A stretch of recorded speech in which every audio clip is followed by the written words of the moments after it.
এখানে আমাদের জাতীয় নাগরিক পার্টির সমর্থকরাও ছিল, আমাদের যারা প্রবাসী ইউকে যারা আমাদের প্রবাসী কমিটির সাথে জড়িত, কিন্তু তাদেরকে মিসগাইড করা হয়েছে।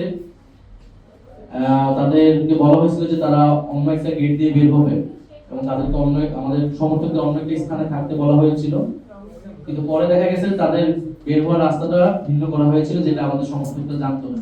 এটা যারা প্রোটোকলে জড়িত ছিল, যারা নিরাপত্তা জড়িত ছিল, তারাই করেছে। এই জন্য আমরা বলেছি যে এই ঘটনা তদন্ত করে যারা নিরাপত্তা দানে ব্যর্থ হয়েছে তাদেরকে শাস্তির আওতায় আনা এবং কনসুলেট জেনারেলকে অবিলম্বে পদত্যাগ করা, কারণ এটা সম্পূর্ণ তার ব্যর্থতার পরিচয়।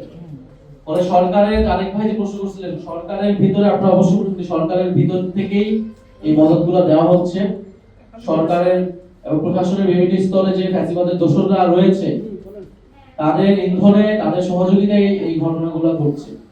আর আমরা আসলে আন্তরিকভাবে দুঃখিত, এটা আমাদের আসলে একটা জরুরি সংবাদ সম্মেলন ছিল, এই কারণে ইমার্জেন্সি ভাবে কল করা হয়েছে। আমরা পরবর্তী সংবাদ সম্মেলন ডাকার ক্ষেত্রে আমরা যথাযথ সময় জ্ঞানটা মাথায় রেখেই